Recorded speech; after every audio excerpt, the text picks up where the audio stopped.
Hello student, good morning all of you. आज हम कर रहे हैं ट्वेल्थ हिस्ट्री का 11 चैप्टर, जिसका नाम है विद्रोही राज और 1857 की क्रांति। इससे पहले हम 1857 क्रांति किन कारणों से थी उसके बारे में चर्चा कर चुके हैं।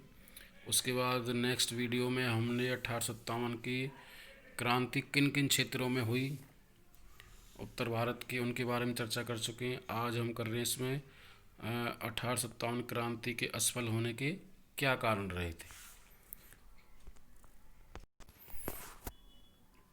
तो इसमें 1857 के विद्रोह की असफलता के कारण दे रखे हैं कि किन कारणों से ये भारतीय इतिहास का सबसे बड़ा विद्रोह असफल रहा था। तो जो 1857 क्रांति का माना गया, जिसमें सैनिकों के अनुपात की बात करें तो इसमें अंग्रेज सैनिकों और भारतीय सैनिकों का जो अनुपात था 6:1 रहा था, जिसके कारण भारतीयों में अंग्रेजों से स्वतंत्रता प्राप्त करने के लिए काफ़ी जोश था। 6 भारतीय सैनिक होते थे और उनके पीछे एक अंग्रेज सैनिक होता था। तो इसमें सबसे पहले जो दिया गया है विद्रोह के असफल होने का कारण, जो विद्रोह निश्चित समय से पूर्व शुरू होना। तो नाना साहेब और अन्य बागी नेताओं ने देश में विद्रोह के लिए एक तिथि निश्चित की थी, जो उस समय 31 मई 1857 का दिन निश्चित किया गया था कि पूरे भारत के अंदर अंग्रेजों के विरुद्ध 1857 की जो क्रांति का बिगुल बजेगा वो 31 मई को होगा। लेकिन कुछ कारणों के चलते हुए यह क्रांति बैरकपुर पश्चिम बंगाल में 29 मई 1857 को मंगल पांडे के द्वारा और मेरठ में 10 मई 1857 को क्रांति शुरू हुई थी।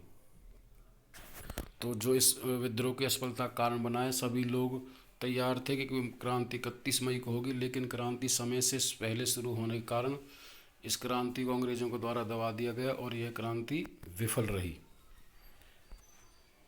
नेक्स्ट अगला कारण है हमारे विद्रोह के असफल होने का, बगावत सारे भारत में एक साथ ने फैलना। जैसा कि हम इसमें कर चुके हैं कि एक तिथि निश्चित की गई थी क्रांति के लिए, जिसके लिए सभी देशवासी एक साथ तैयारी कर रहे थे।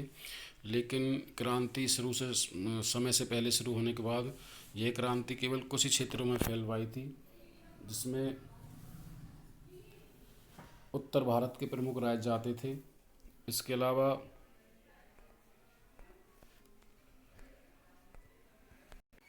उत्तर भारत के राज्यों को छोड़ करके दक्षिण के और अन्य राज्यों ने इसमें कोई भूमिका नहीं निभाई थी, जिसमें पंजाब, राजस्थान, बिहार, बड़ौदा, बंगाल, दक्षिण के राज्य इस विद्रोह में कोई भूमिका नहीं निभा पाए थे और जिसके कारण ये क्रांति असफल रही। अगला आता है हमारा संयुक्त उद्देश्यों की कमी।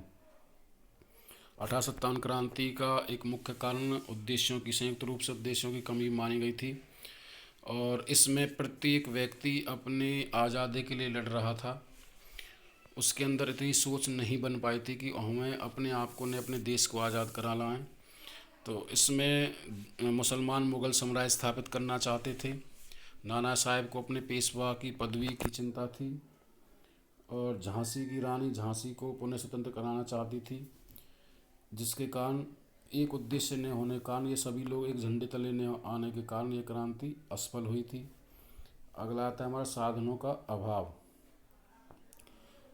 क्रांति को लड़ने के लिए जिन साधनों की आवश्यकता थी वो साधन भारतीय लोगों के पास उपलब्ध नहीं थे। न भारतीयों के पास अच्छी सेना थी, न अच्छे अस्त्र और शस्त्र थे। भारतीय लोग मुख्य रूप से लड़ने के लिए तलवार का उपयोग करते थे।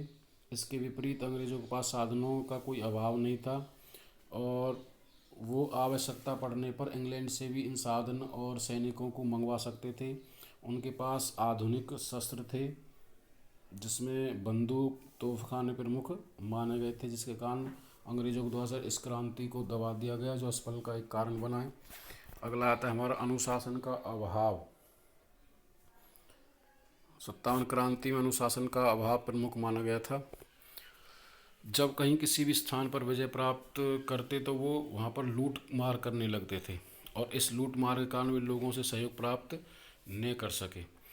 एक झंडे तले न होने के कारण भारतीय विद्रोही जिन क्षेत्रों पर अपना शासन स्थापित करते थे और वहाँ पर उनके द्वारा लूट मार की जाती थी, लोगों को परेशान किया जाता था, जिसके कारण लोग उनके साथ न जुड़ सके और कई क्रांति की असफलता का कारण बनाए।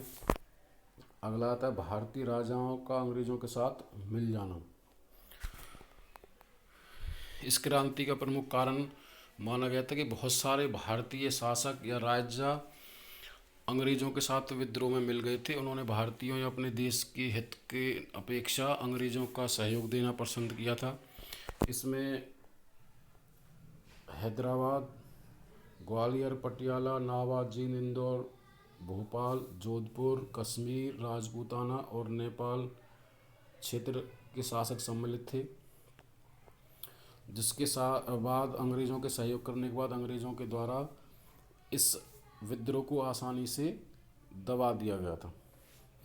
इसके अलावा लॉर्ड कैनिंग ने कहा था कि ये शासक तूफान को रोकने के लिए बांध के रूप में काम करेंगे, और ऐसा ही हुआ। अगले आते हैं, हमारा नेक्स्ट है अच्छे जर्नलों का अभाव। 1857 क्रांति में अच्छे जर्नलों के अभाव के कारण भारतीय विद्रोह असफल रहा था, क्योंकि इसमें कोई एक व्यक्ति नेतृत्व करने वाला नहीं था। जिन क्षेत्रों में विद्रोह फैला वहाँ पर अनेक नेतृत्व या नेता उभर कर सामने आ रहे थे, जिसमें बहादुर शाह जफर है, नाना साहेब है, तात्या टोपे है, रानी लक्ष्मीबाई जैसे नेता थे। और इसके अतिरिक्त उनमें सैनिक योग्यता की भी कमी थी। दूसरी बात अंग्रेज़ों की करें तो इसमें अंग्रेज़ों के पास अच्छे जर्नल थे, जिसमें नील, निकलसन, लॉरेंस, कैपवेल और हैवलॉक जैसे प्रख्यात जनरल थे, जिन्हें युद्ध कला का अनुभव था, जिसके कारण ये क्रांति असफल रही है। अगला आता है हमारा यातायात और संचार के साधनों का अभाव। 1857 क्रांति में यातायात संचार के साधनों ने मुख्य भूमिका निभाई थी, और इन साधनों का भारतीय लोगों के पास अभाव था, और ये सारी सुविधाएं अंग्रेज़ों के पास उपलब्ध थी। उनके द्वारा रेलवे का प्रसार किया गया था, तार यंत्र का उनके द्वारा प्रसार किया गया, जिसके द्वारा वो दूसरे क्षेत्रों से आसानी से सैनिक को मंगवा सकते थे। लेकिन ये साधन भारतीयों के पास नहीं थे, जिसके कारण 1857 का विद्रोह असफल रहा है। आगे दमन की 1857 क्रांति का अंग्रेज़ों के द्वारा किस प्रकार दमन किया गया। तो अंग्रेज़ों ने क्रांति को कुचलने के लिए बहुत सारे कदम उठाए और बहुत सारे नए कानून बनाए। इसके अधीन मई 1857 में समूचे उत्तरी भारत में मार्शल लॉ लगा दिया गया था। अंग्रेज अफसरों को बहुत सारे अधिकार सरकार के द्वारा उपलब्ध कराए गए, और भारतीय लोगों पर उनके द्वारा अमानवीय अत्याचार किए गए। उन्हें मौत के घाट या फांसी पर चढ़ा दिया गया था। अनेकों को तोप के मुंह के सामने बांध करके उन्हें उड़ा दिया गया था। कईयों को जेल की काल कोठरियों में बंद कर दिया गया था। भारतीयों को पर निर्मम में घोर अत्याचार किए गए थे। उनका अपमान करना, बच्चों और औरतों का अपमान करना, जिसके कारण ये विद्रोह असफल रहा। नेक्स्ट आता है इसमें अंग्रेज़ों की कूटनीति, कि किस कूटनीति के तहत अंग्रेज़ों के द्वारा इस विद्रोह को दमन किया गया और यह असफलता का एक कारण बना। अंग्रेज़ों की एक प्रमुख कूटनीति जिसका नाम था फूट डालो और राज करो। इस नीति के तहत अंग्रेज़ों ने सोच विचार करके हिंदू और मुसलमानों को आपस में लड़ाना आरंभ कर दिया, और हिंदू मुस्लिम लड़ाई के कारण अंग्रेज़ इसका फ़ायदा उठाने लगे। अपनी कूटनीति के कारण ही पंजाबियों और गोरखों जैसे वीर लोगों का सहयोग भी उनके द्वारा ही प्राप्त किया गया, जिसके परिणाम स्वरूप अंग्रेज़ों के द्वारा इस आंदोलन को दबाने में सहायता मिली। तो लास्ट में यही है स्टूडेंट, और आगे मिलते हैं नेक्स्ट चैप्टर में। Thank you. Safe home, stay home.